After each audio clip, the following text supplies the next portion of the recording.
The air in the attic was thick with dust, each breath I took stirring up the remnants of years gone by. I had only just moved into this old house, a charming yet creaky relic that had seen better days. My parents had insisted it was a great deal, and while I appreciated their enthusiasm, I couldn't help but feel a sense of unease as I explored my new home. The attic was my last destination on this day of unpacking, and as I climbed the narrow staircase leading up to it, I felt a mix of excitement and trepidation. As I pushed open the door to the attic, the light from the single window illuminated the room in a soft glow. Boxes were piled high, remnants of the past left behind by the former owners. I began to sift through them, the musty smell of forgotten memories filling my nostrils. I was on the lookout for something interesting, something that would give me a glimpse into the lives of those who had lived here before. Then, in the far corner, I noticed it, a large, ornate mirror, half obscured by a tattered sheet. Its frame was intricately carved, the wood dark and polished, glinting faintly in the dim light. There was something about it that pulled me in, a magnetic allure that I couldn't quite explain. As I approached, I noticed a soft glow emanating from behind the dust-covered glass. "What is this doing up here?" I murmured to myself, reaching out to pull the sheet away. The moment my fingers brushed against the fabric, a chill ran down my spine. I hesitated. The whispers began, faint yet distinct, threading through my mind like a gentle breeze. They were almost melodic, carrying a hint of sorrow and longing. "Hello," I called out, swallowing hard. My voice felt small in the vast, empty space. There was no reply, only the whispers, growing slightly louder, as if they were trying to form words. I glanced around the attic, half expecting someone to emerge from the shadows, but I was alone. Suddenly, a wave of fear washed over me. I took a step back, my heart racing. "Okay, Emily, it's just an old house. Old houses creak and groan. There's nothing to be afraid of." I whispered to myself, trying to calm my racing heart, but the whispers persisted, wrapping around me like a fog. They beckoned me closer, and despite the fear gnawing at my insides, I felt an overwhelming urge to investigate further. I shook my head, deciding it was best to leave the attic for now. I turned to leave, but just as I reached the door, I heard a voice, clear as day. "Emily." It called my name, a haunting echo that reverberated through the wooden beams of the attic. I froze, my breath hitching in my throat. Did I just imagine that? I asked myself, my mind racing. I glanced back at the mirror, its surface glistening ominously in the low light. "I'm just being silly," I muttered, convincing myself it was only my imagination. With one last look at the eerie mirror, I hurried down the creaky stairs, my heart still pounding in my chest. The rest of the evening passed in a blur. I tried to focus on unpacking, but the image of the mirror and the sorrowful whispers lingered in my mind like a shadow I couldn't shake. That night, as I lay in bed, the moonlight streamed through my window, casting silvery patterns on the walls. Sleep eluded me. I rolled over, trying to find a comfortable position, but the whispers returned, this time more pronounced. They filled the room, wrapping around me like a soft blanket of sound. I could almost make out words, though they were still indistinct. "Emily?" they called again, a soft, pleading tone that sent shivers down my spine. I squeezed my eyes shut, desperately trying to block it out. "It's just my imagination," I told myself, but deep down, I knew it was more than that. Something about the whispers felt real, urgent even, as if they were trying to tell me something important. Maybe I should have just ignored it, I whispered into the darkness, the weight of dread settling in my stomach. But curiosity tugged at me, a force I couldn't ignore. What if the mirror held a secret? What if the whispers were trying to communicate something vital? As the night wore on, I finally drifted into a fitful sleep, only to be haunted by dreams of the attic and that mirror. In my dream, the mirror was no longer covered in dust. It was polished and glowing, reflecting a world that was not my own. I could see a figure, no, a woman, standing behind the glass, her face twisted in anguish. She reached out, her fingers brushing against the surface, and I awoke with a start, my heart racing. Morning arrived with the sun streaming through my window, warming my face. I sat up, wiping the sweat from my brow. I need to find out what's going on, I said to myself, determination rising within me. I quickly got dressed and made my way back up to the attic, my heart thumping with a mix of fear and excitement. As I stepped into the attic, the air felt charged, almost electric. I approached the mirror, now fully resolved to uncover its secrets. I reached out and wiped away the layer of dust with my sleeve, revealing the glass beneath. My reflection stared back at me, but I could still feel an undercurrent of something else, something watching me. "Okay, what do you want?"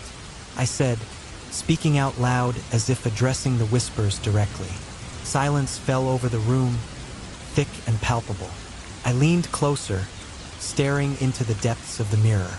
"Is someone there? Can you hear me?" For a moment, nothing happened. Then, the whispers returned, swirling around me like a tempest. The air grew colder, and I could see my breath fogging in front of me. "Emily?" The voice sang once more, this time more insistent, more palpable. "Who are you?" I asked, fear creeping into my voice. "What do you want from me?" The mirror shimmered, and I could have sworn I saw a figure emerge within the glass. It was the woman from my dream, her expression filled with sorrow and desperation. "Help me?" she whispered, her voice barely audible over the rising wind that seemed to swirl around us. "Help you? How?" I stammered, my heart racing. The fear that had gripped me before was now mingling with a strange sense of empathy. I felt drawn to her, as if our fates were intertwined in some unfathomable way. But before I could gather my thoughts, the figure began to fade, her face twisting in anguish. "You must break the curse," she murmured, her voice fading into the distance. The room fell silent again, but the weight of her words hung heavy in the air. "Break the curse," I echoed, feeling a sense of urgency. "What curse? How do I do that?" But the mirror was silent, the figure gone, leaving me alone in the attic once more. The air felt thick, charged with energy, as if I had stumbled upon something ancient and powerful. I took a step back, my mind racing with possibilities. What had I just witnessed? Who was she, and why did she call me by name? As I stood there, grappling with the weight of it all, I realized that I couldn't just ignore what had happened. Something deep within me stirred, a calling I could no longer deny. I needed to know who she was and what had transpired in this house long before I arrived. With newfound determination, I turned away from the mirror, ready to dive into the history of my new home. I had a feeling that the answers I sought lay hidden within the walls of this house, waiting to be uncovered, and I was determined to find them. As I stood in the dimly lit attic of my new home, an unsettling sense of curiosity washed over me. Dust motes danced in the thin rays of sunlight that managed to seep through the small, grimy window. The air was thick with the scent of old wood and forgotten memories. My eyes were drawn to a large, ornate mirror tucked away in the corner, its surface covered in a thick layer of dust. I felt an inexplicable pull toward it, as if it were calling to me. As I approached, the dust seemed to shimmer, and I noticed a faint glow emanating from the mirror's frame. I reached out tentatively, my fingers brushing against the cool surface. Suddenly, a soft whisper filled the air, barely audible yet distinct. It was as if a voice from another time was trying to reach me. My heart raced, and I took a step back, startled. The whispers faded, leaving me alone with my racing thoughts and the eerie silence of the attic. I shook my head, trying to dismiss the sensation as mere imagination, and decided to leave the room. That night, I lay in bed, my mind racing with thoughts of the mirror. I had tried to forget about it, to convince myself it was just an old piece of furniture. But the whispers returned, more pronounced this time. They were like a gentle breeze, beckoning me. "Emily, Emily." The voice was soft, a mere echo of a name.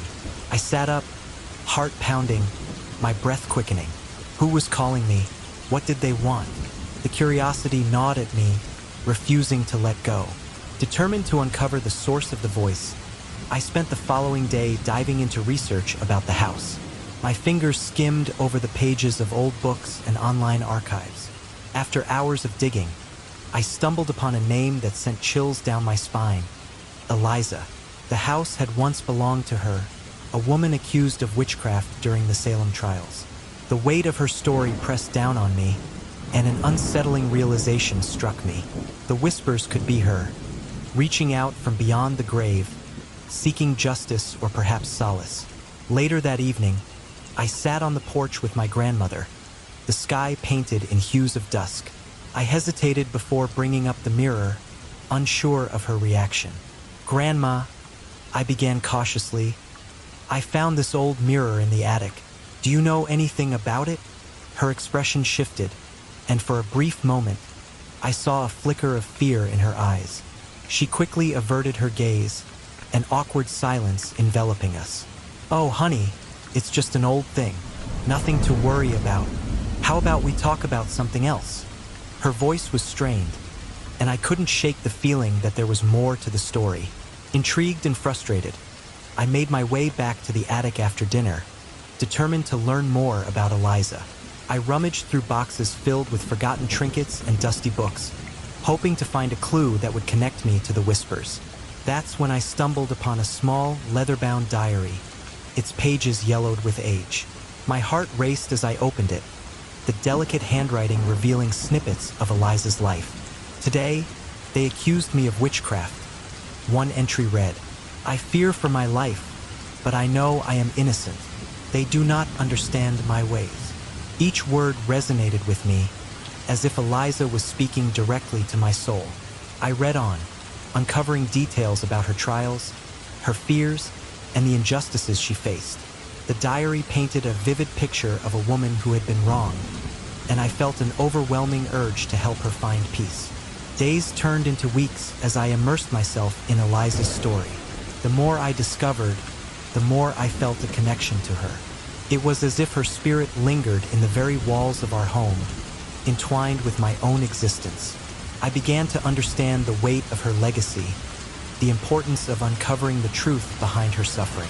But as I delved deeper, I also felt the growing tension between my desire to help and the fear of what lay ahead. One afternoon, I met Lucas at school, a boy with an infectious enthusiasm for history. He was captivated by the tales of Salem and the witch trials, and I felt an instant connection with him. "Did you know that many innocent people were accused back then?" he asked during lunch, excitement sparkling in his eyes. "It's crazy to think about how fear can lead to such injustice." His passion ignited something within me, and I found myself sharing the story of Eliza and the whispers from the mirror. "Wow, that's intense," Lucas said, leaning closer, his voice barely above a whisper. "We should investigate further. There might be more to this than we realize." His enthusiasm was contagious, and I felt a surge of hope. Together, we could explore the depths of Eliza's story and perhaps even find a way to set her free. As the days passed, Lucas and I spent countless hours poring over Eliza's diary, deciphering her words and piecing together her life. "Look at this," Lucas exclaimed one afternoon, pointing to a particular passage. "It mentions a spell, a way to break the chains that bind her.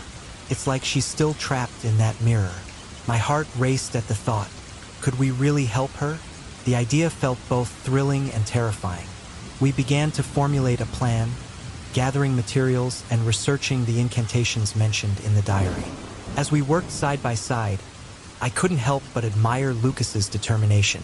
"You know," he said one day, glancing at me with a serious expression, "my family has roots in Salem too.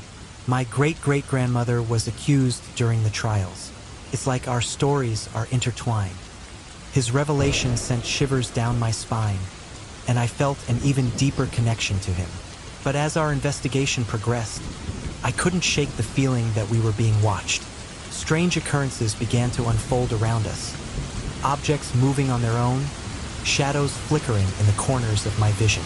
I mentioned it to Lucas one day, and he nodded, his brow furrowed.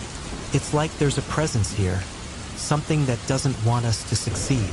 The air crackled with tension, and I wondered if we were stirring up something best left undisturbed. One evening, after a particularly intense study session, I decided to confront my grandmother again. "Grandma, please tell me the truth about Eliza," I pleaded, my voice trembling with urgency. "I need to know what happened to her." She looked at me, her face pale, and I could see the fear etched in her features. "Emily, some things are better left in the past. You don't understand the danger you're inviting." Her tone was sharp, but I could sense her underlying concern. "Isn't it our responsibility to learn from the past?" I countered, frustration mounting. "Eliza deserves to be remembered, to have her story told." My grandmother's eyes softened for a moment, and I caught a glimpse of the pain hidden behind her facade. "I know, dear, but sometimes the past wants to stay buried." Despite her warnings, I felt an overwhelming need to uncover the truth. That night, as I lay in bed, the whispers returned, more insistent than ever. "Emily, help me." The voice was desperate, and I could no longer ignore it. I had to find a way to connect the dots and understand the bond between Eliza and my family. The next day, I ventured back to the attic, determined to seek answers. As I flipped through Eliza's diary, I stumbled upon a hidden compartment at the back. My heart raced as I opened it, revealing a small, weathered book of spells. The pages were filled with incantations and symbols, and I realized this was the key to unraveling the mystery. I felt a shiver of excitement mixed with trepidation. "Lucas!" I called out, my voice echoing in the empty house. He arrived a few moments later, breathless with curiosity. "What did you find?" His eyes widened as I showed him the book. "This could be it. We need to decipher these spells and see if we can help Eliza." As we pored over the pages, deciphering the ancient text, I felt a sense of purpose growing within me. Together, we could confront the darkness that had held Eliza captive for so long. But with each word we translated, I felt the weight of responsibility settle heavily on my shoulders. The echoes of Eliza's pain reverberated in my mind, and I knew we had to act quickly before the shadows closed in around us. As I stepped into my new house, excitement bubbled within me. The creaking floorboards and dust-filled corners whispered tales of the past, and I couldn't wait to explore every inch of it. My parents had been thrilled to buy this old place with its character and history, while I was just looking for a chance to embark on my own adventure. Little did I know that the most curious part of my exploration awaited me in the dimly lit attic. The moment I climbed the narrow staircase and pushed open the heavy door to the attic, a rush of musty air greeted me. Shadows danced in the corners, and the faint smell of wood and age lingered. My gaze wandered around, taking in the forgotten items draped in sheets and boxes piled high, remnants of lives once lived. But something caught my eye, a glimmer, faint but unmistakable, emanating from a corner shrouded in darkness. As I approached, I wiped away layers of dust from the surface of an ornate mirror. The frame was intricately carved, almost like a work of art, but it was the glass that held my attention. It shimmered, reflecting a light that seemed to pulse. I leaned in closer, mesmerized, when suddenly I heard them whispers, so soft yet distinct, floating through the air like a gentle breeze. "Emily?" The sound sent a chill down my spine. I stepped back, my heart racing, and surveyed the room as if the very walls were alive. My curiosity battled with fear, and before I could gather my thoughts, I turned on my heels and hurried back down the stairs, leaving the attic and the mirror behind. That night, lying in bed, I thought about the whispers. They came back clearer this time. "Emily, help me." It was as if the voice was weaving a spell around me, pulling me towards the attic again. I closed my eyes tightly, trying to shake off the feeling, but sleep eluded me. Who was that voice? Why did it sound so desperate? The next day, a surge of determination filled me.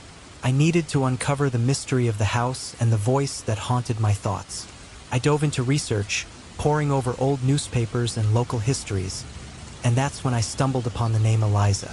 The house had belonged to her, a woman accused of witchcraft during the dark days of Salem. The more I read, the more my heart ached for her. "Mom, did you know about Eliza?" I asked at breakfast, excitement bubbling in my voice. My mother paused, a shadow crossing her face. "I've heard stories, Emily, but they're just that, stories. You shouldn't get too caught up in them." I couldn't understand her sudden discomfort. Why didn't she want to talk about it? Later that day, I sat with my grandmother on the porch, the sun casting a warm glow around us. "Grandma, have you ever heard of a woman named Eliza who lived in our house?" I ventured cautiously. Her eyes widened slightly, and she quickly changed the subject. "Oh, look at the flowers blooming. Aren't they lovely this time of year?" Something was off. My curiosity piqued even more. I had to dig deeper. Back in the attic, I spent hours searching through boxes until I found an old, leather-bound diary. The pages were yellowed and fragile, yet the words jumped out at me, raw with emotion. It belonged to Eliza. As I read, I felt as though I were peeling back layers of time, revealing the truth of her life, the accusations, the fear, the injustice she faced. "Why did they do this to you, Eliza?" I whispered to the empty room, feeling the weight of her sorrow.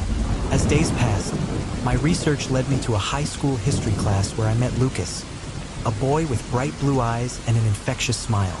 We were paired for a project, and as we worked together, I sensed an instant connection. "Do you believe in ghosts?" he asked one day, his tone light but curious. I hesitated, then thought of the whispers in the attic. "I think there's something more to it, like maybe people leave pieces of themselves behind." He nodded, intrigued. "That's interesting.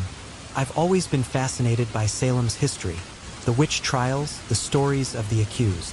Our discussions unfolded like a tapestry of shared interests, and soon, our friendship blossomed. We spent hours in the library, poring over books about the witch trials, piecing together the fragments of Eliza's life. "Look at this," Lucas exclaimed one afternoon, pointing at a passage in the diary I had found. "She mentions a mirror, a way to communicate, maybe even a way to break a curse." I felt a shiver run down my spine. "Do you think it's the same mirror in my attic?" "Could be. We should check it out," he suggested, his eyes sparkling with excitement. As we continued to uncover the secrets of Eliza's life, we felt an unexplainable bond forming between us. It was as if our fates were intertwined, not just because of our friendship, but because of the legacy we were uncovering. One afternoon, as we sat beneath a sprawling oak tree, Lucas leaned back and said, "You know, my family has roots in Salem too. My great-great-grandmother was accused of witchcraft. She was never convicted, but she lived with the stigma her whole life." "Wow, that's incredible," I exclaimed, feeling a deeper connection to him. "It's like we're both pieces of this puzzle." "Exactly. Maybe we're meant to figure this out together," he replied, a hint of determination in his voice. With every discovery, I felt Eliza's presence grow stronger, almost as if she were guiding us. Yet I couldn't shake the weight of her story. I felt a responsibility to find a way to help her. As the days turned into weeks, Lucas and I spent nearly every moment together, unraveling the threads of the past. We laughed, we shared secrets, and we found solace in each other as we delved deeper into the mystery of Eliza's life and the dark shadow cast over it. But as I learned more, I also began to feel the pull of the mirror. Its whispers were becoming harder to ignore. I needed to confront whatever lay hidden within its depths. I couldn't let fear dictate my life or the life of Eliza any longer.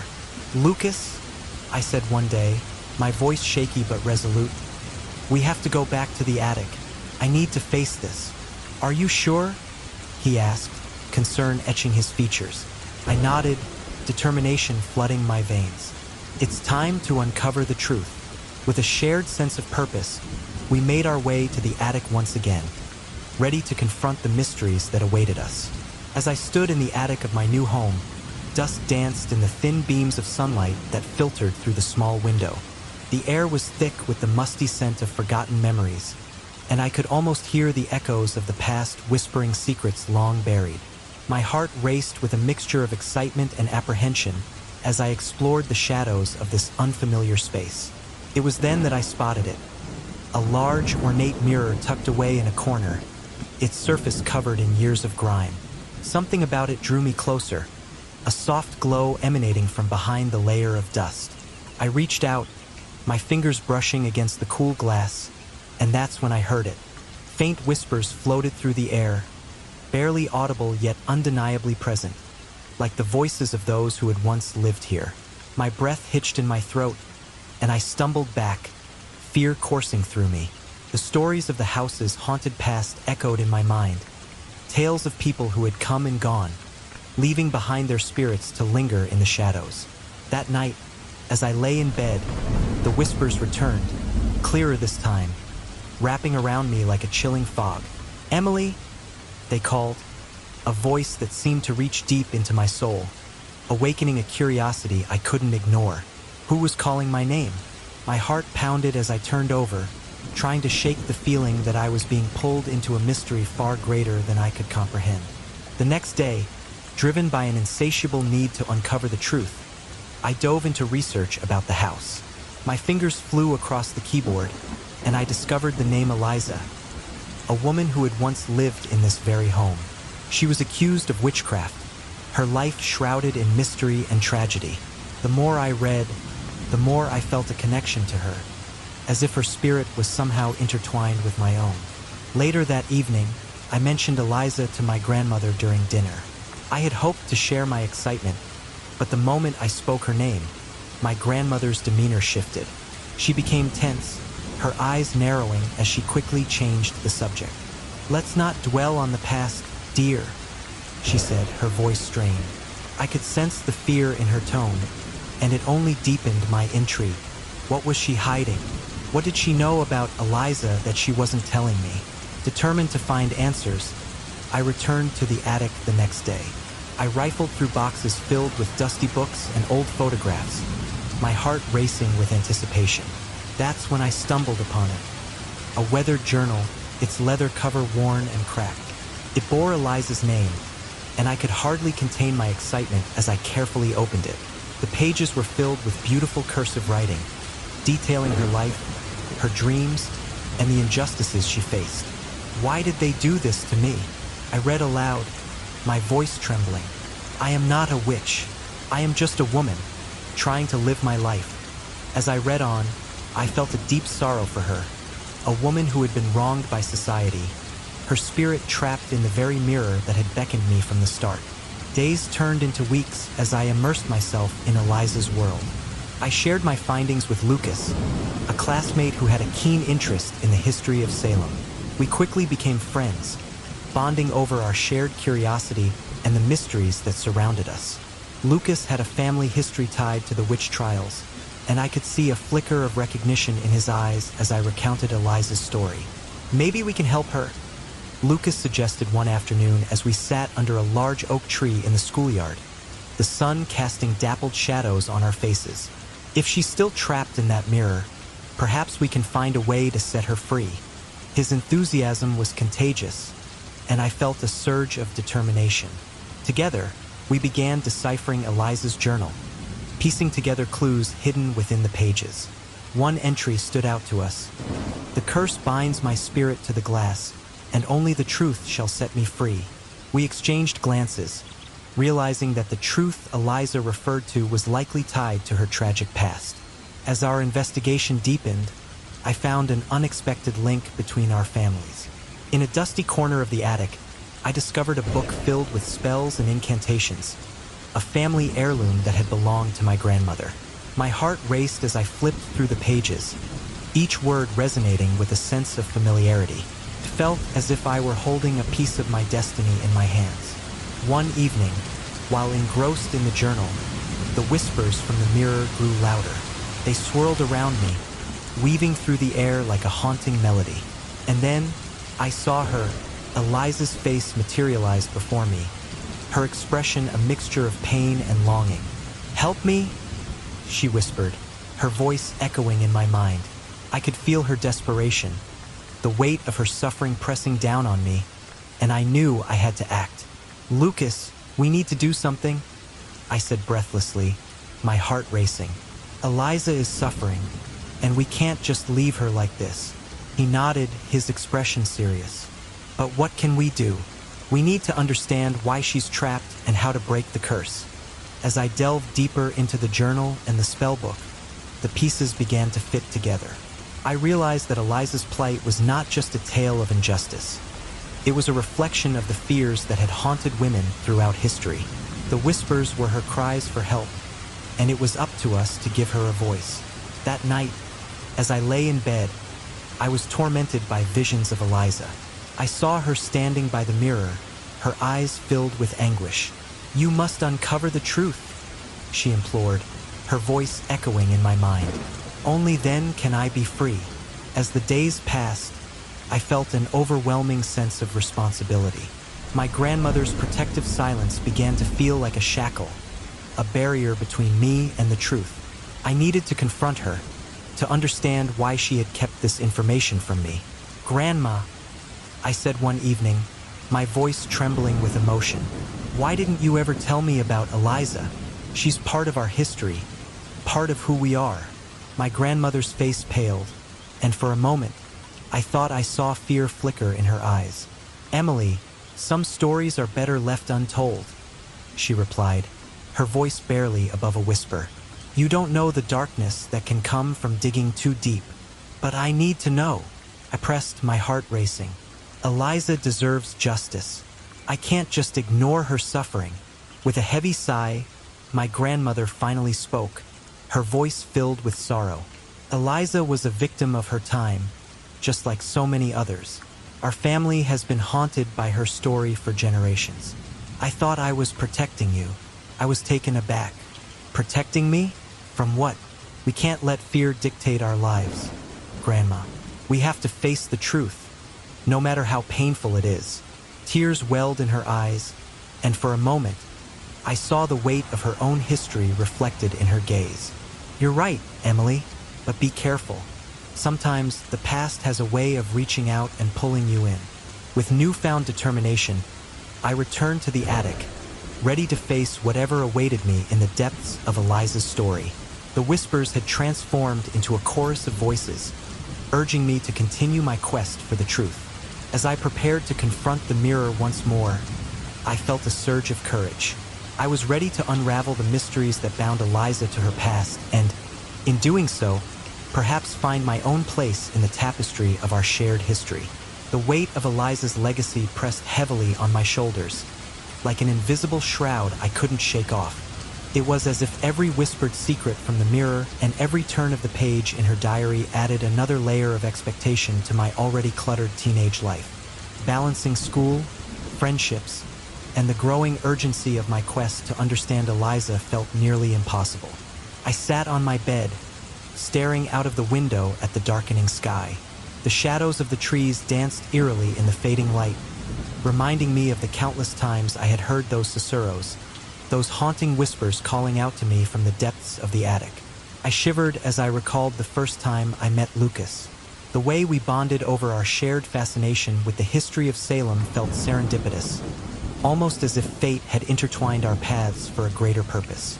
But now, as our friendship deepened, so did the complexities of what we were trying to achieve together. "Emily," Lucas's voice broke through my reverie, pulling me back to the present. He was leaning against the doorframe, a slight frown on his face. "You okay? You've been quiet since we got back from the library." I sighed and ran a hand through my hair, trying to gather my thoughts. "I don't know, Lucas. It's just, everything feels so overwhelming. I mean, what if we can't help Eliza? What if we make things worse?" Lucas stepped into the room, concern etched on his face as he approached me. "Hey, we're in this together, remember? We've got the diary and we're figuring things out. Plus, you're not alone in this. I'm here." "I know," I replied, feeling a mix of gratitude and dread. But what if this legacy is too much for us to handle? Eliza was accused of something terrible, and now it feels like her pain is somehow my burden to bear. I looked down at my hands, which were trembling ever so slightly. What if I'm not strong enough? "Emily, listen to me." Lucas knelt in front of me, his eyes earnest. "You are strong. You've already faced so much. The fact that you care enough to want to help her shows how brave you are. We just need to take it one step at a time. I nodded, but my heart felt heavy. The idea of confronting whatever dark force was keeping Eliza trapped was terrifying. What if it was too powerful? What if it turned on us? The thought of losing Lucas, of putting him in danger, was unbearable. Later that night, after Lucas had left, I lay in bed, restlessly tossing and turning. The whispers from the mirror were more pronounced now, almost as if they were calling for me directly. Emily! Emily! The name echoed in my mind, wrapping around me like a ghostly embrace. I closed my eyes, trying to shut it out, but the sound grew louder, more insistent. And then I dreamed. In my dream, I found myself in a darkened room, the air thick with the scent of something ancient and musty. A figure stood before me, cloaked in shadows. I recognized her immediately, Eliza. Her eyes shone with a desperate light as she reached for me, her voice a mere whisper. "Help me, Emily. You must help me." I felt a chill run down my spine. "How? What do you want me to do?" "Eliza, your past is intertwined with mine. You can't ignore it. You must confront what binds me to this existence," she implored, her voice trembling with urgency. "Please, just tell me what I need to do," I cried out, feeling the weight of her pain pressing on my chest. But before she could respond, a dark figure loomed behind her, a shadow that seemed to pulse with malice. It reached for Eliza, and I screamed, wanting to save her, but I felt paralyzed, my feet glued to the ground. "Emily!" Eliza's voice was a mix of fear and desperation. "You must not let it win." I jolted awake, heart racing, drenched in sweat. The echoes of the dream echoed in my mind, and I sat up, gasping for breath. I couldn't shake off the feeling that the dream was a warning, a call to action. The next day at school, I found myself staring blankly at my notes, my mind swirling with images of Eliza and the shadowy figure from my dream. I didn't even notice when Lucas slid into the seat next to me until he spoke. "Hey, you all right? You look like you've seen a ghost," he joked, trying to lighten the mood. I forced a smile, but it didn't reach my eyes. "You could say that. I had a weird dream last night." "About Eliza?" he asked, leaning forward with curiosity. "Yeah, she was there and she needed my help, but there was this thing behind her. It was so dark and menacing," I confessed, my voice dropping to a whisper. Lucas's expression turned serious. "What if it's connected to that force we've been feeling? You know, the one that seems to be watching us." "I don't know, Lucas. I'm scared. What if I can't help her? What if I'm not meant to?" I felt tears prick at the corners of my eyes, but I fought to keep them at bay. He placed a reassuring hand on my shoulder, his warmth grounding me. "We'll figure it out. You're not alone in this, remember? And I believe in you. Eliza chose you for a reason." His words hung in the air between us, filling the silence with a tentative hope. But the weight of my fears still loomed large. As the days passed, the whispers grew more insistent, and the shadows felt more tangible, like a creeping fog that seeped into my thoughts. I found it increasingly difficult to focus on schoolwork or even to enjoy my time with Lucas and my friends. The feeling of being tethered to a past I couldn't fully understand gnawed at me. One evening, I was sitting on the floor of my room, surrounded by the scattered pages of Eliza's diary. I had been trying to piece together the fragments of her life, hoping to find a clue that would help me understand what had happened to her. I felt a strange sense of connection to her, as if we were two souls intertwined across time. Suddenly, my phone buzzed, breaking the silence. It was a message from Lucas. "Hey, I've been thinking, maybe we should try to perform a ritual to connect with Eliza and see if she can guide us. What do you think?" My heart raced at the suggestion. A ritual felt like a leap into the unknown, but part of me was drawn to the idea. "I don't know, Lucas. What if we summon something we can't control? Or what if Eliza can finally communicate with us directly?" he replied. "We won't know until we try." I chewed on my lip, weighing the risks. "Okay, but we need to be careful. I don't want to put us in danger." "Agreed. Let's do some research and figure out the best way to do this," he said, his enthusiasm contagious. As we planned our approach, a flicker of excitement ignited within me, battling against my fears. Perhaps this was what Eliza wanted all along, a way to bridge the gap between our worlds. But deep down, the dread lingered, a reminder of the darkness lurking just beneath the surface. That night, as I lay in bed, I couldn't shake the feeling that something was coming, something that would change everything. The whispers coiled around me like tendrils of smoke, and I knew that the moment of truth was drawing near. I sat on the edge of my bed, the whispers from the mirror echoing in my mind like a haunting melody. The sun dipped below the horizon, casting shadows that danced across my room, and I felt a shiver run down my spine. It had been a week since I discovered the ancient mirror in the attic, and since then, my life had been anything but normal. I could still hear Eliza's voice, calling out to me, pleading for help. The weight of her sorrow pressed down on my chest, making it hard to breathe. "Emily, are you coming down for dinner?" My mom's voice broke through my reverie, pulling me back to reality. "Yeah, just a minute," I called back, forcing myself to stand up.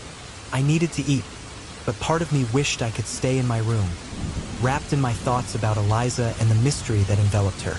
As I made my way downstairs, the familiar smell of my mom's cooking wafted through the air, but it did little to quell the unease that settled in my stomach. I found my mom in the kitchen, stirring a pot on the stove. "Everything okay, Em?" she asked, glancing over her shoulder. "Yeah, just thinking about school," I lied, not wanting to burden her with the strange happenings surrounding the mirror. "Make sure you're not studying too hard. You need to take breaks," she said, focusing back on her cooking. I forced a smile and nodded, but the truth was, I couldn't stop thinking about Eliza. After dinner, I excused myself, claiming I needed to finish some homework. I retreated to my room, shutting the door behind me. The moment I was alone, the whispers returned, wrapping around me like a thick fog. "Help me?" The voice called, clearer this time. I could almost feel Eliza's presence, hovering just beyond the glass. I took a deep breath, steeling myself. "What do you want from me?" I whispered into the empty room, my heart racing. "Find the truth," came the reply, a chilling echo that sent shivers down my spine. I felt a strange pull towards the attic. I had to know more about Eliza and the secrets that lay hidden within that old mirror. I grabbed my flashlight and headed upstairs, my heart pounding with anticipation. The attic was dim and musty, filled with forgotten memories and dust motes that danced in the beam of my light. I approached the mirror, which stood tall and imposing, the surface glimmering as if it held a life of its own. "Why are you trapped?" I asked, my voice barely above a whisper. The air around me grew thick, and I could feel the atmosphere change, almost as if the house itself was holding its breath. "They took everything from me," Eliza's voice responded, filled with grief and anger. "I was innocent." I shivered, the weight of her sorrow pressing down on me. "I want to help you," I said, my voice trembling, "but I don't know how." "Find the book," she urged, her voice wavering. "The book will show you." The words hung in the air, and I felt a surge of determination. I needed to uncover the truth about Eliza and the injustice she suffered. The next day at school, I met up with Lucas in the library. He was sprawled out over a table, buried in a stack of books about the Salem witch trials. "Hey," I said, sliding into the seat across from him. "I need your help." Lucas looked up, his eyes brightening. "What's up?" I found out more about Eliza. She was accused of witchcraft, and I think there's a connection between her and my family. I explained, my words tumbling out in a rush. "Seriously? That's insane," Lucas exclaimed, leaning forward. "What do you need me to do?" "I need to find a book that might have belonged to her," I said. "It might give us answers." Lucas nodded, his expression serious. "Let's search the local historical society. They might have records or artifacts from that time." We spent hours combing through old documents and books, piecing together Eliza's story. Each new discovery pulled me deeper into her world, and I could feel her presence more strongly with every page we turned. I found something, Lucas exclaimed, holding up a faded photograph. Look at this. I leaned closer, examining the photo. It was a picture of Eliza, standing beside a group of townspeople. Her eyes were filled with sadness, and a sense of desperation radiated from her. This is her, I said, my voice barely a whisper. I can feel it. Lucas nodded, his brow furrowing. This doesn't make sense. Why would they accuse her? She looks so innocent. I sighed, feeling the weight of history pressing down on us. That's what I'm trying to figure out. There has to be more to the story. As we continued our research, I couldn't shake the feeling that something dark was watching us. It was as if the very air around us had thickened, charged with an unseen presence. That night, as I lay in bed, the whispers returned, louder and more insistent. Emily, help me, Eliza called, her voice filled with desperation. I sat up, heart racing. I'm trying, I shouted into the darkness. But I don't know how.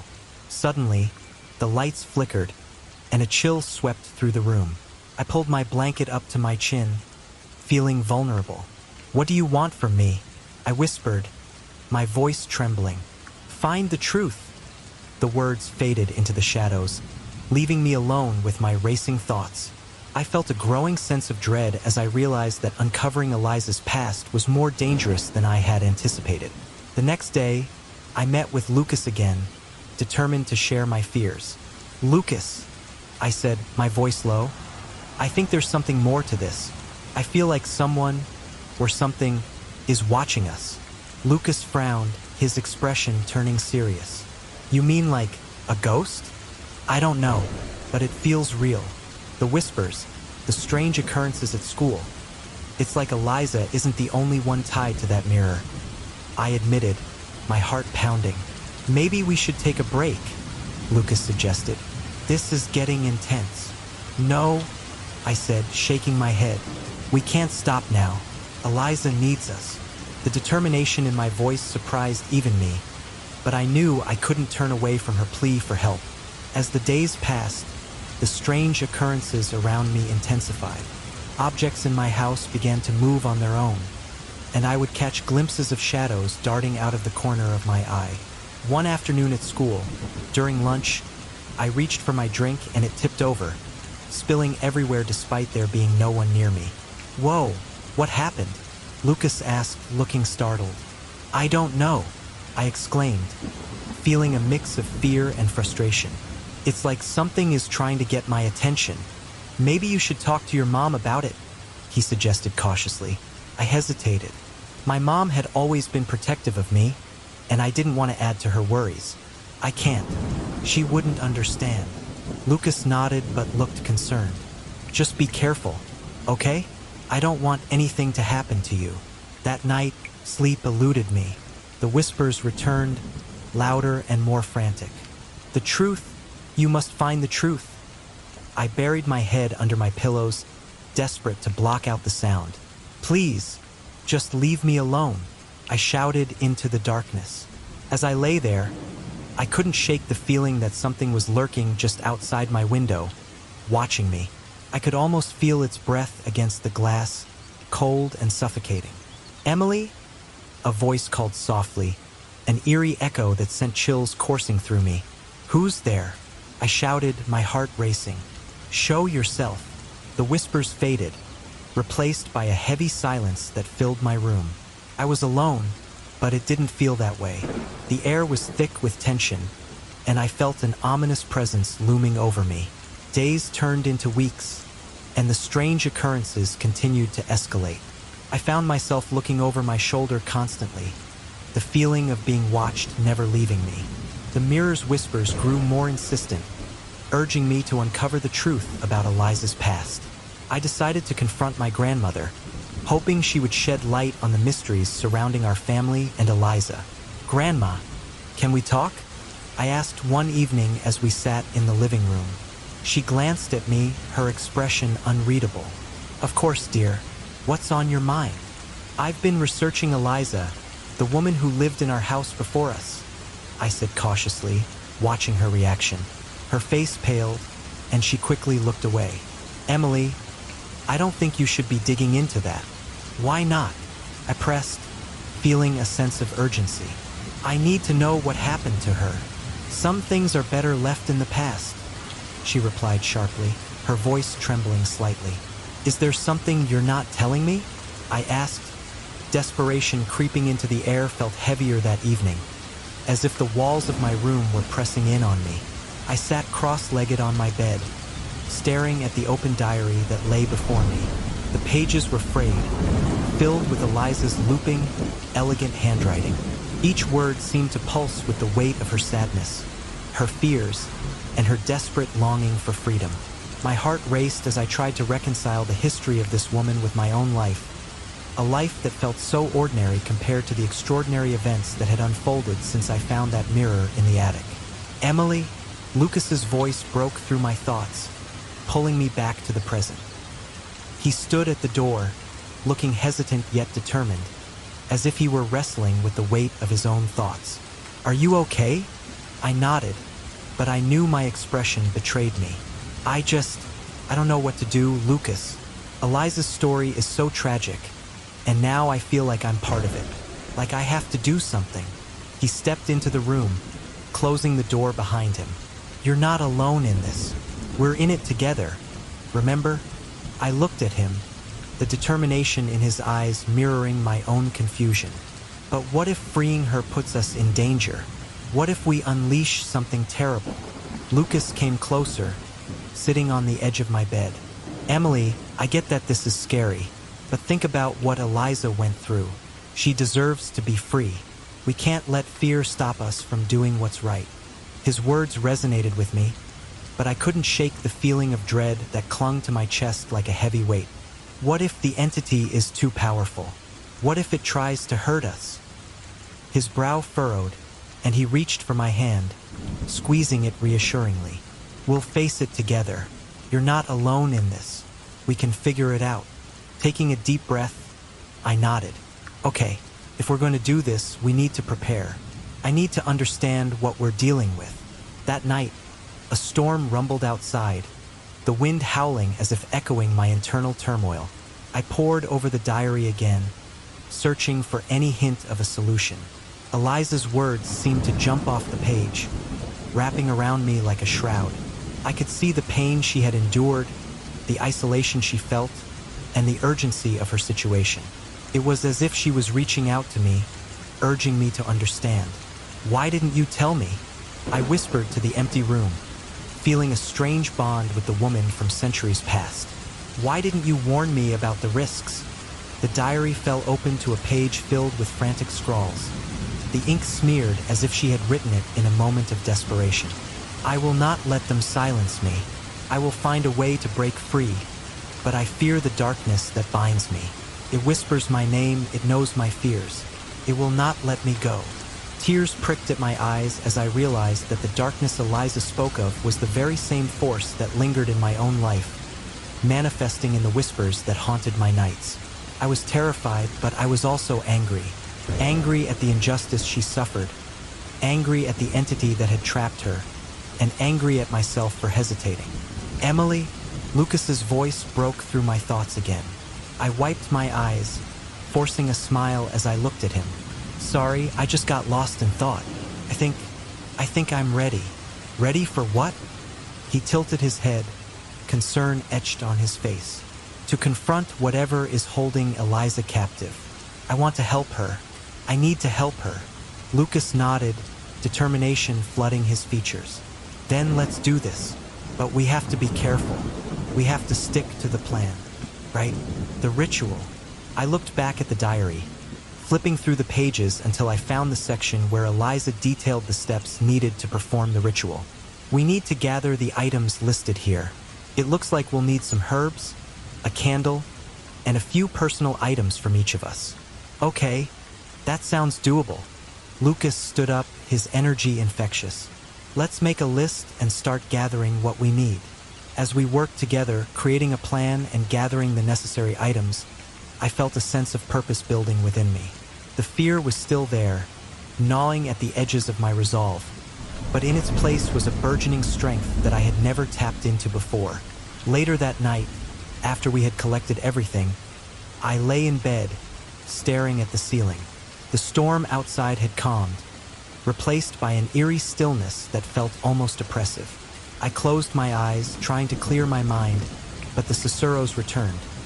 Faint at first, like a gentle breeze brushing against my ear, but then gradually growing louder. "Emily, Emily, please," I whispered into the darkness. "What do you want from me?" The whispers intensified, a cacophony of voices that seemed both familiar and foreign. I could almost make out a figure in my mind, a woman's silhouette, her face obscured by shadows, but her eyes were pleading. "Help me. You must help me. Who are you?" I gasped, sitting upright in bed, my heart racing. "Is it you, Eliza?" The figure seemed to nod, the shadows swirling around her like a shroud. "You are my hope, Emily. You are my only hope." I felt a chill run down my spine. "What do I need to do? How can I help you?" "Confront the darkness. Face it with courage. Only then will I be free." Just as the words settled in my mind, the vision began to fade, slipping away like sand through my fingers. "Wait, don't go. I promise I'll help you." But the whispers faded into silence, leaving me alone in my room, heart pounding in my chest.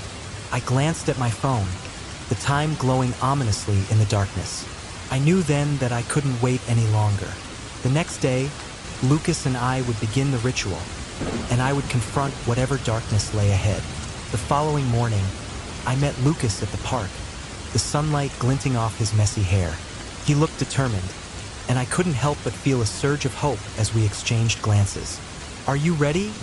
he asked, a hint of apprehension in his voice. I nodded, my resolve strengthening. "I am. Let's do this." We spent the day gathering the remaining items for the ritual, each step bringing us closer to an uncertain fate. As the sun began to set, casting long shadows across the ground, I felt the weight of what we were about to undertake settle heavily on my shoulders. "Emily," Lucas said as we stood in front of the mirror later that evening, the dim light casting an eerie glow upon its surface, "are you sure about this?" I took a deep breath, feeling the journal in my hand, its pages worn and familiar. "We have to do this. For Eliza. For ourselves." He nodded, determination shining in his eyes. "Then we'll face it together." As we stood in front of the mirror, I could feel the air shift, a tension crackling like electricity. I could hear the whispers again, this time clearer, almost urgent. "Emily, Emily, let's begin," I said, my voice steady despite the fear gnawing at me. As we recited the words from Eliza's diary, I closed my eyes, focusing on the strength of my intention. I was ready to face the darkness and free Eliza, no matter the cost. As the evening settled around us, a palpable tension hung in the air, thickening the atmosphere like fog. Lucas and I stood in front of the dusty mirror in the attic, the ancient wood of the floor creaking beneath our feet. The dim light from the single bulb overhead flickered slightly, casting eerie shadows on the walls. I felt my heart racing, each beat echoing the weight of what we were about to attempt. "Are you ready?" Lucas asked, his voice barely above a whisper. He was clutching the old diary tightly, its pages worn and frayed from our many readings. I could see a flicker of doubt in his eyes, just as I felt a knot of apprehension tightening in my own stomach. "I think so," I replied, though my voice wavered. "I've never done anything like this before." "Me neither," he admitted, taking a deep breath. "But we have to try. Eliza needs us." I nodded, trying to push aside the fear that threatened to overwhelm me. The whispers had grown louder over the past few days, swirling around my thoughts, calling to me. Every night, they had been a constant presence, a haunting melody that pulled me closer to this moment. I glanced at the mirror again, the surface still coated with layers of dust, yet somehow it gleamed with an otherworldly light. It felt like a gateway, a portal to another time, another life. "Let's do this," I said, forcing a sense of determination into my voice. We stepped closer to the mirror, the air suddenly colder, sending shivers down my spine. Lucas opened the diary to the page we had marked, the words of the incantation scrawled in Eliza's delicate handwriting. "Okay, on 3, Lucas said, nodding at me. 1, 2, 3. Together, we began to recite the words from the diary, our voices trembling but growing stronger with each syllable. By the light of the moon, by the shadows of the past. My heart raced as I felt the atmosphere shift, the air thickening, crackling with energy. The whispers crescendoed into a cacophony, swirling around us, indistinct yet urgent. As we chanted, the mirror vibrated violently, the surface rippling like water disturbed by a stone. "Emily, what's happening?" Lucas shouted over the noise, his face a mask of fear and determination. I don't know," I shouted back, my pulse pounding in my ears. "Just keep going." The air around us began to swirl, and suddenly, I felt something. An icy chill creeping up my spine, a presence that sent terror coursing through me. "Lucas, I can't. Keep going. We can't stop now," he urged, his voice steadying as he focused on the words before us. I clenched my fists, the warmth of his determination pushing me forward. By the bonds of blood, by the chains of time. Our voices rose, the incantation echoing through the attic, reverberating off the walls like a haunting melody. I could feel the energy building, a force that surged within me, compelling me to continue. Then, with a deafening crack, the mirror shattered, the fragments exploding outward in a spray of glass. I instinctively shielded my face, but when I looked up, I saw it. An entity emerging from the shattered mirror, a shadowy figure that loomed before us, swirling with darkness. "Foolish children," the entity hissed, its voice a low growl that sent chills through me. "You dare to meddle with forces beyond your comprehension?" I could feel Lucas tense beside me. "We're here to free Eliza," he shouted defiantly, stepping forward. The entity's laughter echoed like thunder, mocking our resolve. "Free her?" it sneered. "She is mine. I have kept her safe from the horrors of the world beyond. And you think you can take her from me?" My heart raced as I felt the weight of its gaze upon us, an oppressive force that made it hard to breathe. "You're lying," I shouted back, fueled by a sudden surge of courage. "Eliza deserves to be free."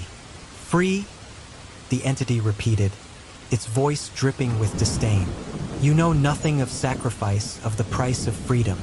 Eliza chose her fate, just as you will choose yours." With that, it lunged forward, a wave of darkness crashing toward us, and I felt a surge of panic. "Lucas!" I cried, grabbing his arm as we stumbled backward. The darkness wrapped around us, a suffocating blanket that threatened to swallow us whole. "We can't let it stop us. We have to push through," Lucas shouted, his eyes fierce with determination. "Think about Eliza. We have to save her." "Right," I gasped, forcing my fear down as I gripped the diary tighter. "We need to continue the ritual. Maybe the spell isn't finished yet."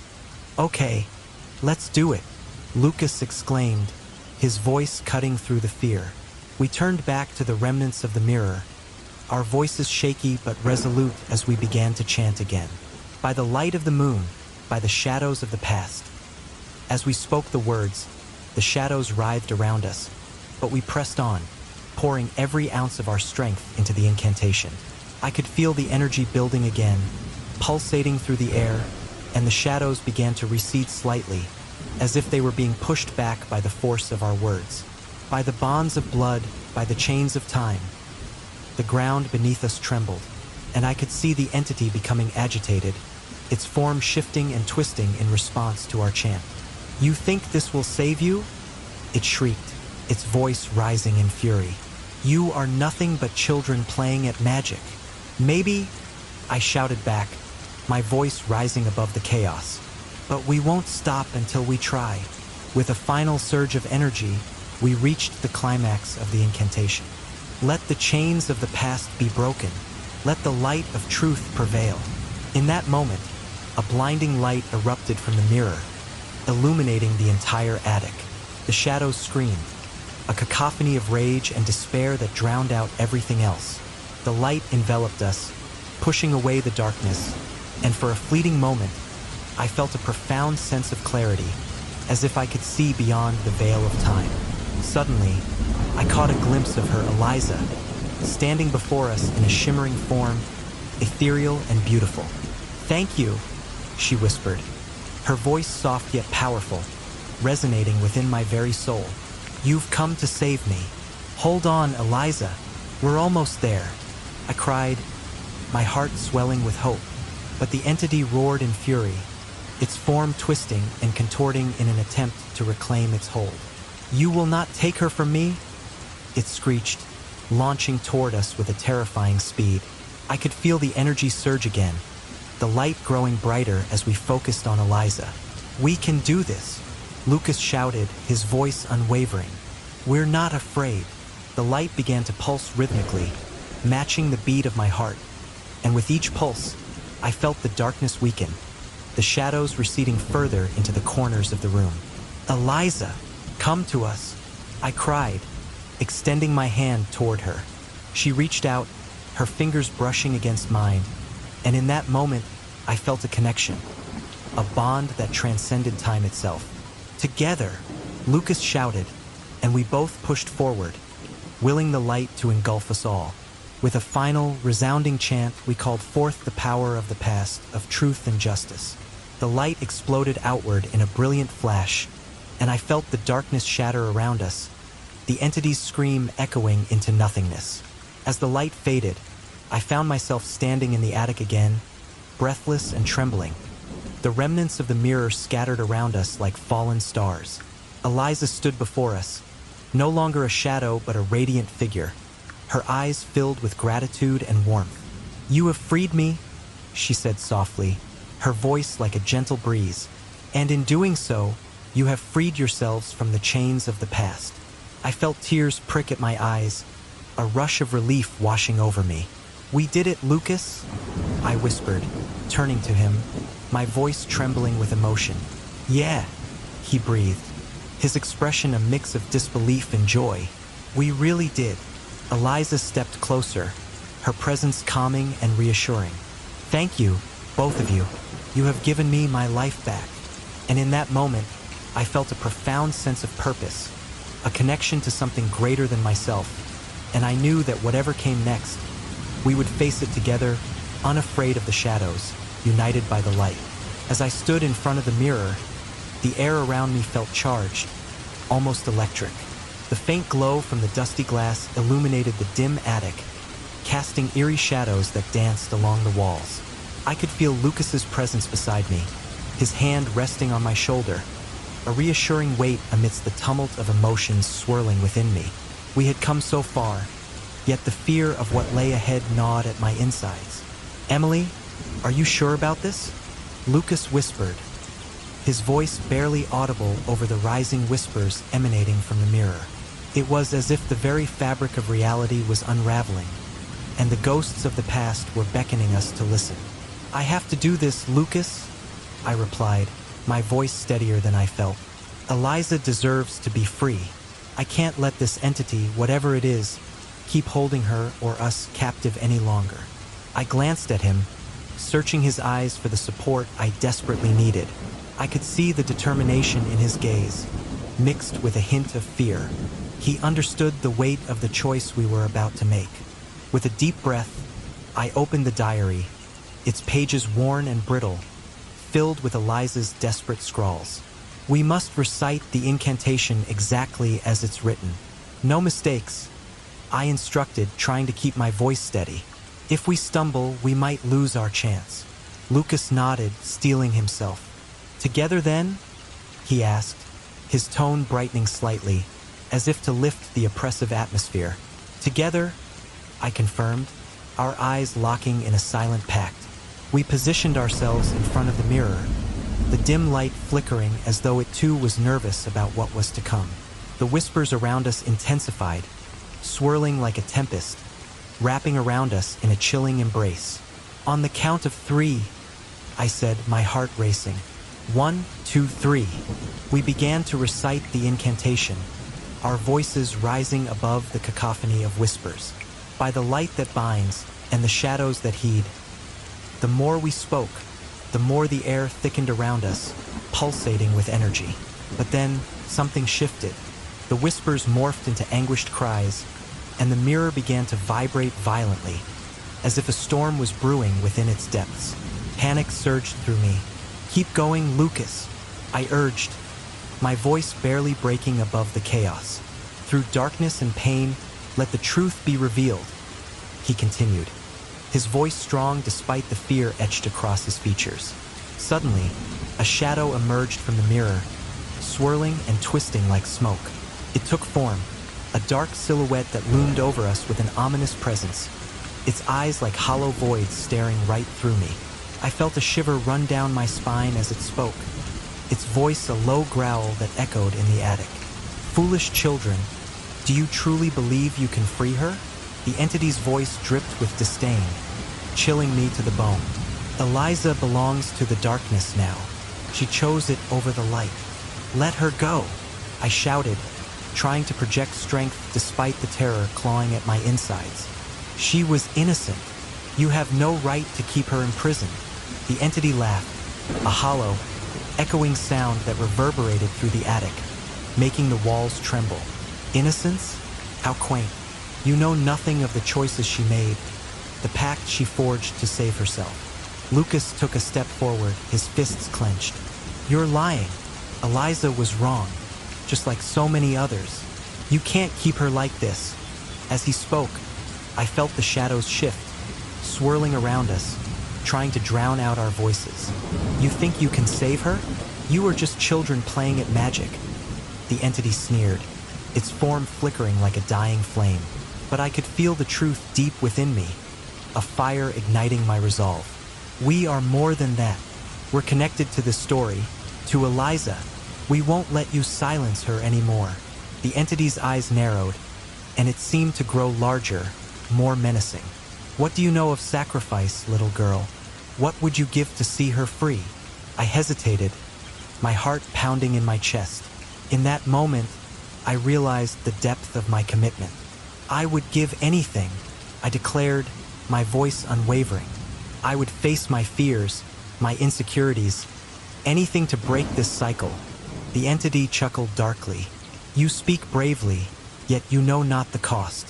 Your family has lived under the weight of this secret for generations. Do you wish to unravel it?" I could feel the weight of its words pressing down on me, memories of my grandmother's fearful glances flooding my mind. "My family's past doesn't scare me," I said defiantly, though a tremor ran through me. "It's time for the truth to come out. It's time for Eliza to be free." Such naive determination. The entity hissed, its form shifting, revealing flashes of a woman, my grandmother, her face contorted in agony. "You think you can break this bond without consequence? You will suffer for her sins." "Stop," I shouted, taking a step closer. "You're using her pain against me, but I won't let you. You're a manifestation of fear, of guilt. You can't control me. You won't control Eliza anymore." With that, I turned to Lucas, who stood resolute beside me. "We have to keep going. We can't back down now. Right?" he affirmed, his voice steady as he returned his focus to the incantation. "By the light that binds." But the entity lunged, a wave of darkness crashing toward us. I felt a sudden surge of panic, but I took a deep breath, channeling every ounce of courage I had. "Focus, Lucas. We can't let it stop us. Through darkness and pain, let the truth be revealed." We cried in unison, our voices intertwining in defiance. The entity roared in anger, its form flickering and twisting. "You're wasting your breath. You cannot change what is written. Eliza's fate is sealed. Not if we have anything to say about it." I shouted back, my heart racing, and then something shifted. A flicker of light broke through the darkness, and I felt a warmth enveloping me. I closed my eyes, envisioning Eliza, her courage, her spirit. "You are not alone, Eliza. We're here for you," I called out, channeling everything I felt into the words. The mirror trembled, and for a brief moment, I could see her, an ethereal figure trapped within the glass, her eyes pleading. "Help me," she whispered, her voice a soft echo that pierced through the chaos. "Emily," Lucas urged, his voice cutting through my thoughts. "We have to keep going." "Yes," I cried, feeling a surge of determination. "We won't let her suffer anymore. By the light that binds and the shadows that heed," we shouted together, our voices rising above the tumult. The air around us crackled with energy, and the entity screamed, a sound of pure rage that echoed through the attic. "You will regret this. You cannot escape the truth." But I could feel it, the connection to Eliza, to my own strength. "You don't own us," I yelled, feeling the power of our words resonating in the air. As we recited the final lines of the incantation, the mirror erupted with light, blinding us for a moment. I felt a surge of energy, a powerful force pushing back against the darkness. "Emily, now," Lucas shouted, his face tense with concentration. "Let her go," I cried, pouring every ounce of my being into the plea. The entity shrieked, a sound that sent chills down my spine, and suddenly, the shadows began to recede, drawing back as the light enveloped the mirror. In that moment, I realized that this was not just about Eliza's freedom. It was about breaking the chains of fear that had bound us for generations. We were here to reclaim our stories, our truths, and as the last echoes of the entity's cries faded away, the light grew brighter, and I knew we were on the brink of something monumental. As the air around us crackled with an energy I had never felt before, I stood before the mirror, my heart pounding like a drum in my chest. The dim light flickered, casting eerie shadows on the walls of the attic.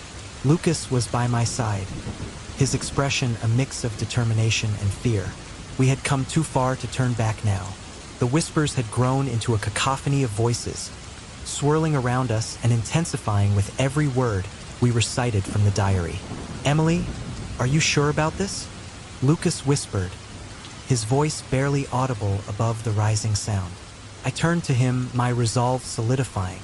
"We have to do this, Lucas. Eliza needs us. I need to know the truth." Just then, the mirror began to vibrate violently, as if something was trying to break free from its confines. The air grew heavy, and the temperature dropped, sending a shiver down my spine. Shadows twisted and curled around us, forming a dark figure that loomed ominously within the glass. "Stop! You don't know what you're doing." The voice was deep and menacing, echoing around us. Felt like it was reaching into my very soul, trying to pull me back. I swallowed hard, stepping closer to the mirror. "We're here to free Eliza. You can't keep her trapped any longer." My voice was stronger than I felt. The figure shifted, its features becoming clearer. It was a woman, her face twisted in anger and despair. "You think you can just waltz in here and change history? You have no idea what you're dealing with. Then tell me," I shouted, my voice steadying. "Tell me what happened to Eliza."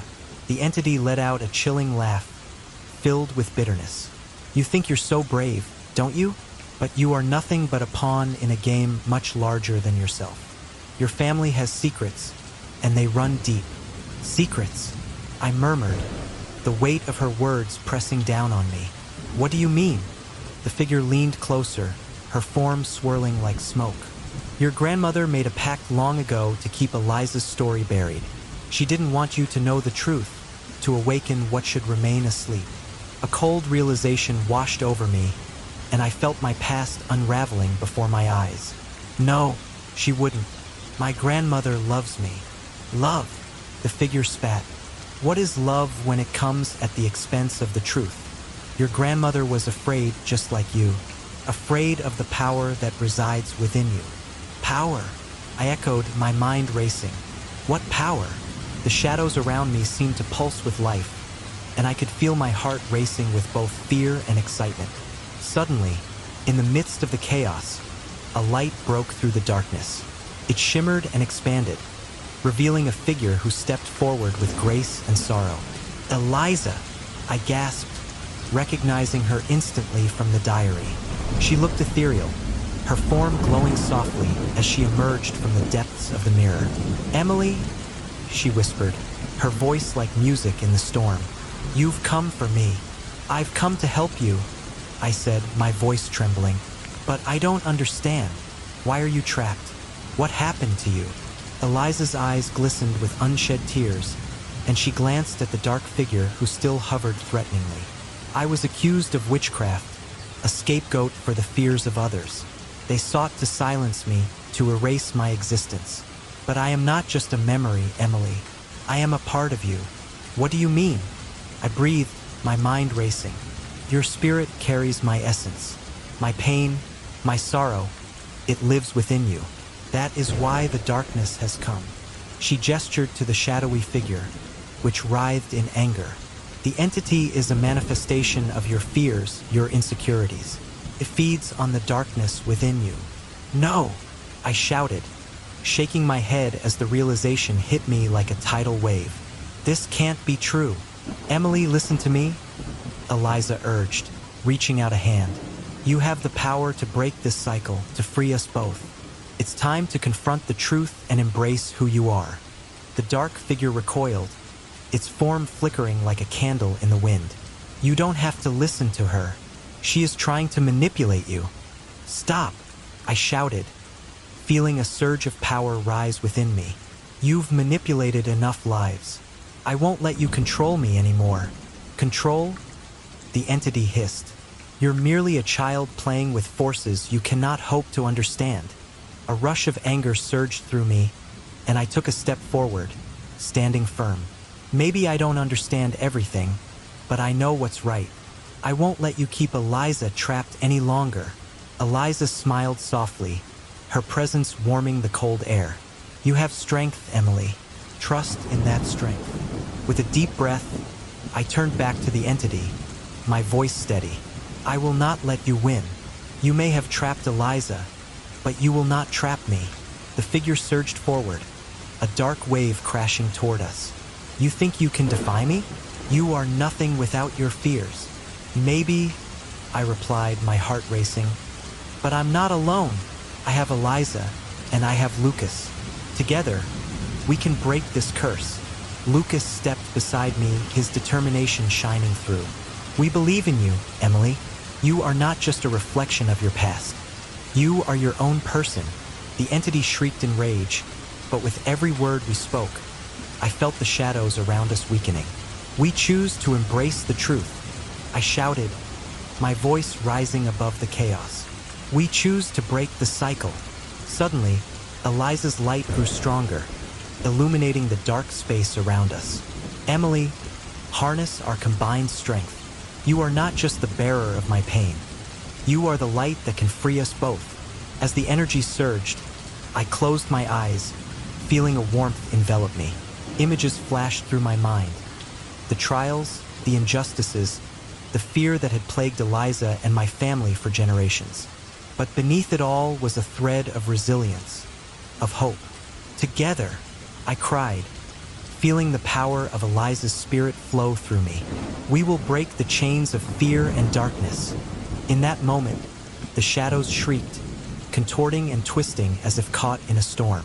I felt the weight of history pressing down on us, but I stood tall, my heart beating in time with Eliza's spirit. The entity roared, thrashing against the light. You cannot do this. You will regret this decision. No, I said firmly, my voice echoing with conviction. I will not live in fear any longer. With one final push, I grasped the energy surrounding me, channeling it into a powerful surge of light. Be free, I shouted, and the light erupted from within me, engulfing everything in its path. As the light collided with the dark figure, it let out a final, anguished wail, its form disintegrating like smoke in the wind. The room shook violently, and I felt a rush of air as the shadows fled, leaving only Eliza's radiant presence behind. The mirror shimmered, and in an instant, Eliza's spirit surged forward, wrapping around me in a warm embrace. Thank you, Emily, she whispered, her voice filled with gratitude. You have freed us both. Tears streamed down my face, a release of all the pain and fear that had been bottled up inside me for so long. I didn't know, I said softly. I didn't know any of this. But you do now, she replied, her ethereal form shining brightly. You are stronger than you realize. Embrace your legacy, Emily. It does not define you. It empowers you. As the light enveloped me, I felt a sense of peace wash over me. The burden of the past had lifted, replaced with a newfound clarity. I looked down at the mirror, now reflecting only my own image. It was no longer a portal to despair, but a symbol of freedom. Thank you, Eliza, I whispered. I will carry your story with me, and I will ensure it is never forgotten. With one last smile, Eliza faded into the light, leaving me standing in the attic. The weight of the past finally lifted. Lucas stepped beside me, his eyes wide with awe. Did we really do it? He asked, disbelief etched on his face. I nodded, my heart full. Yes, we did. We broke the cycle. Eliza is free. He grinned, relief washing over him. I can't believe it. We changed everything. As we stood there in the quiet of the attic, I felt a sense of purpose ignite within me. I was not just a reflection of the past. I was a beacon of hope, ready to face whatever lay ahead. With Lucas by my side, I knew we could uncover the truth, change the narrative, and honor those who came before us. And as I looked into the now clear mirror, I saw not just my reflection, but a future filled with possibilities. A future where history no longer held me captive, but guided me toward the light.